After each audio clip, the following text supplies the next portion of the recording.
السلام علیکم ورحمۃ اللہ وبرکاتہ۔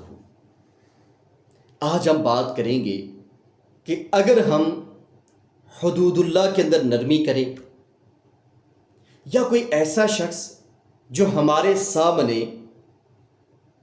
کسی غلطی کے اندر مبتلا ہے اور اگر ہم اس کی اصلاح نہ کریں تو کیا ہمارا بھی کوئی نقصان ہوگا؟ تو آئیے آتے ہیں حدیث مبارکہ کی طرف۔ تو نبی علیہ الصلوۃ والسلام نے ایک مثال کے ذریعے اس بات کو ہمیں سمجھایا ہے، اور مثال کیا ہے؟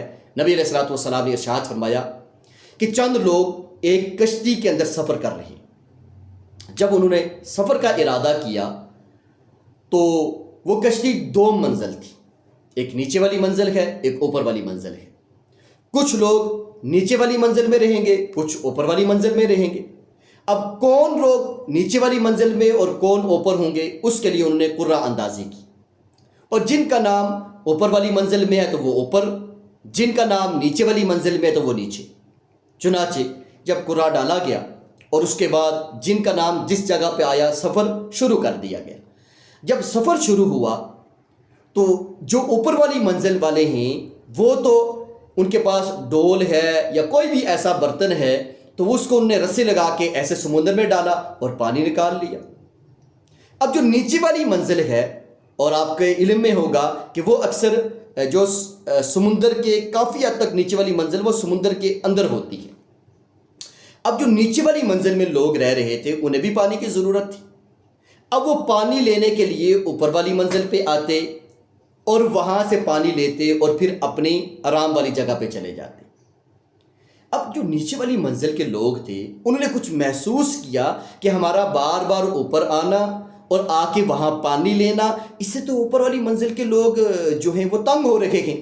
چنانچہ ایک شخص جو نیچے والی منزل پہ تھا اس نے کلاڑا لیا اور اس نے نیچے جو کشتی کا جو نیچے لکڑی لگی ہوئی تھی اس کو کاٹنا شروع کر دیا۔ جب وہ آواز اوپر آئی تو اوپر کے لوگ دوڑتے ہوئے نیچے گئے۔ انہوں نے کہا بھائی کیا ہو گیا آپ کو؟ انہوں نے کہا کہ بھائی ہم جب اوپر پانی لینے جاتے ہیں تو ہمیں آپ کے رویے سے یہ لگتا ہے کہ آپ کو تکلیف ہو رہی ہے، اب ہمیں بھی پانی کی ضرورت ہے، تو ہم پھر اوپر آنا ہمیں بھی پسند اس طرح نہیں ہے۔ جب آپ تکلیف محسوس کر رہے ہیں تو ہم اوپر کیوں آئیں؟ ہم یہاں سوراخ کریں گے، یہاں سے پانی لے لیں گے۔ تو انہوں نے فوراً جس کے ہاتھ میں کلاڑا تھا اس کے ہاتھ کو ایسے پکڑ لی۔ انہوں نے کہا نو نو نو نو نو، آپ نے یہ کام نہیں کرنا۔ تو انہوں نے کہا کیوں نہیں کرنا؟ انہوں نے کہا بھائی اس طرح پانی سارا اندر آ جائے گا، آپ بھی ڈوب جاؤ گے، ہم بھی ڈوب جائیں گے۔ تو یہ ایک طویل حدیث نبی علیہ الصلوۃ والسلام نے بیان کرنے کے بعد کیا ارشاد فرمایا؟ وَإِن تَرَكُوهُ هَلَكُوهُ وَهَلَكُوا أَنفُسَهُمْ۔ اگر اوپر والی منزل والے بر وقت آ کے ایکشن نہ کرتے، جس کے ہاتھ میں کلاڑا تھا اس کو نہ پکڑتے، اس کو نہ سمجھاتے، وہ خود بھی ہلاک ہو جاتا اور اوپر والوں کو ساتھ ہلاک کر دیتا۔ یہ حدیث ہے۔ اس سے کیا سبق ملا؟ کہ جب کوئی ہمارے سامنے غلط کام کر رہا ہو، جب کوئی ہمارے سامنے حدود اللہ کی پامالی کر رہا ہو تو ہم پہ لازم ہے کہ ہم کیا کریں؟ ہم اس کو جا کے روکیں۔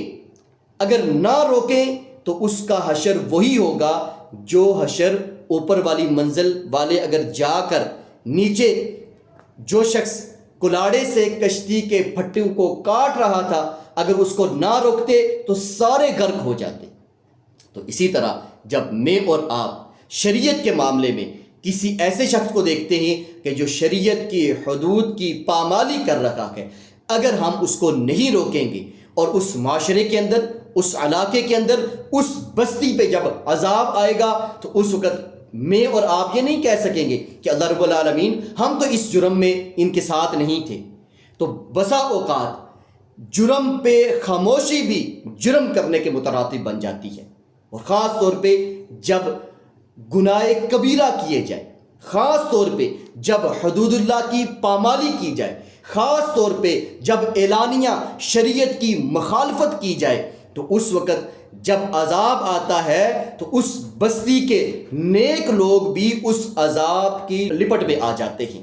وجہ یہ ہے کہ جب وہ گناہ ہو رہا تھا، جس گناہ نے اس بستی کے اندر عذاب کو دعوت دی ہے تو یہ نیک لوگ، انہیں اپنی نمازوں کی فکر تھی، انہیں اپنی تسبیح کی فکر تھی، اور انہیں امت کی کوئی فکر نہیں تھی، تو وہ عذاب اس وقت سب لوگوں کو اپنی لپیٹ میں لے لیتا ہے۔ اس لیے ہمیں چاہیے کہ ہم اپنے منصب کا خیال کریں کہ اللہ نے اگر ہمیں اختیار دیا ہے، اور اگر ہمارے سامنے کوئی غلط کام کرتا ہے، حدود اور قیود کا خیال نہیں رکھتا، حدود اور قیود کی پاسداری نہیں کرتا، تو ہمیں حکمت کے ساتھ اس کی اصلاح ضرور کرنی چاہیے۔ اگر اصلاح بر وقت نہیں کریں گے تو اگر وہاں پہ عذاب آ گیا تو سب لوگ اس کی لپیٹ میں آ جائیں گے، اور اس وقت ہمارا توبہ کرنا، ہمارا استغفار کرنا، چیخ و پکار کرنا یہ ہمارے کام نہیں آئے گا۔ تو خلاصہ کیا ہوا گفتگو کا کہ ہم سب کو اپنے آپ کو امر بالمعروف و نہی عن المنکر یعنی مشن نبوی کے ساتھ جوڑنا ہوگا۔ جہاں پر غلطی دیکھیں تو اس کی بر وقت اصلاح کرنی ہوگی۔ اگر ہم اس کے اندر نرمی والا برتاؤ کریں گے، کل جب عذاب آئے گا پھر اس وقت سوائے پچھتاوے کے ہمارے پاس کچھ بھی نہیں ہوگا۔ اللہ رب العالمین سے دعا ہے کہ اللہ رب العالمین ہم سب کو مشن نبوی کے ساتھ جوڑ کر رکھیں۔ وآخر دعوانا الحمد للہ رب العالمین۔